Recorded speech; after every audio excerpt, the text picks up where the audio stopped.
Hey, my Legion, how y'all doing today? I'm with my buddy John, and we just saw the horror movie Sugar Hill from 1974, Not to be confused with the Sugar Hill with Wesley Snipes. which I'd never seen. I've heard of it, I'd never seen it though.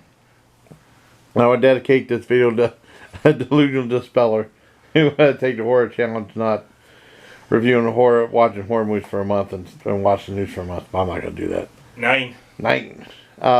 Yeah, this was a lot of fun. It was, I assume it got its influence from the James Bond movie Live and Let Die, which came out a year before it. And Yeah, because there's the same character based in voodoo legend. Baron's, what did I say his last name? Smoddy? Or I don't know. Now I don't remember. I was going to say Baron von Frankenstein was not the same, not a different guy.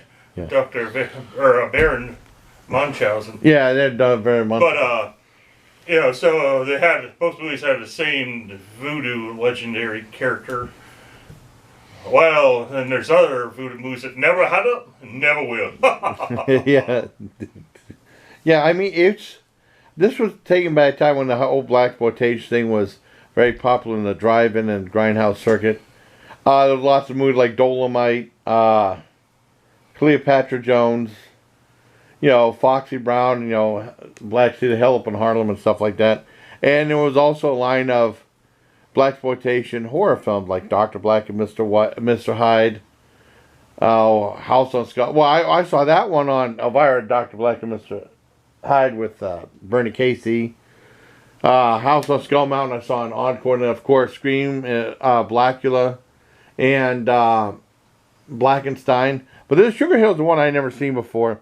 And it's a zombie film, but more voodoo related instead of like the Romero corpse eating zombies. Well, yeah, but he never called them zombies in his movie because they were not zombies. He called considered these zombies. Yeah, he called them ghouls. Yeah, he called them ghoul. Now, he didn't call them in the movie. I don't know if he even called them ghouls. I think he said kill the brain, you kill the ghoul in the first Night of the Living Dead. Oh, did he? Okay. And then he said zombie once in Dawn of the Dead. I remember. Well, I think everyone started calling them zombies, but to him, these were zombies, where it's animated dead used to do the bidding of the people that raised the dead.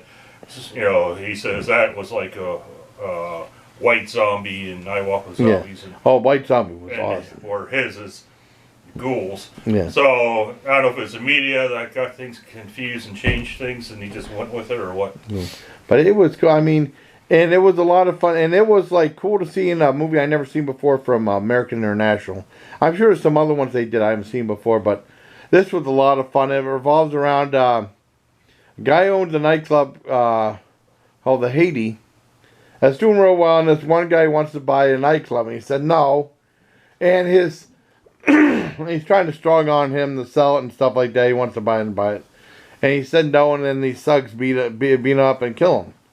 So the girl wants to go up to, his girlfriend wants to go up to find Mama Sotrain to a voodoo priestess, played by a lady who was George Jefferson's mother. I knew she looked familiar, but she had a big thing of white hair in this one, so she looked a little bit different. I knew she looked familiar, though. All right. And she finds this one guy similar to the character on James Bond's Live and Let Die with a top hat, played by the one guy who does the 7-Up commercial long time. Not in this, in the James Bond. Yeah, in the James Bond movie. Someone else plays. Yeah, someone else plays this guy, and he causes the zombies to come up from the grave and exact revenge because she wants to get revenge on everyone who did him wrong and killed her husband. Yeah, and it's a lot of fun. I really enjoyed it a lot. Yeah, it's not quite as cheesy as I thought it'd be. I mean, there's definitely some cheesy lines and cheesy scenes. Oh yeah, but they were funny. Not as bad as I thought it'd be. So, I loved it. It was good. It's a lot of fun. The scene where a guy gets attacked by a severed chicken foot. That's really funny. I laughed at it. That was just really silly, but it was so funny. I was laughing. I loved it. I give it a 10 out of 10. It was a lot of fun. The zombies had these like silver eyes, and I looked at the trivia and they didn't say why they with that, but they mentioned in the trivia how it's like Buckaroo Banzai, the electroids had the same eyes, so they must have been influenced by this movie. Yeah, I mean, they gave them a real creepy quality, and they had them like covered with cobwebs and stuff like that. All right. It was a lot of fun. I really liked it. It was 10 out of 10. And a good sense of humor and stuff like that, and good pacing and stuff, and cool music. It was really good. If you get a chance to see it, it's on Amazon Prime. It was on Shudder, but we went to watch Yeah. it. Couldn't find it because they took off Shudder. Yeah, and I swear they just added, but probably what I'm thinking is I just added it to my list on Shudder. Yeah.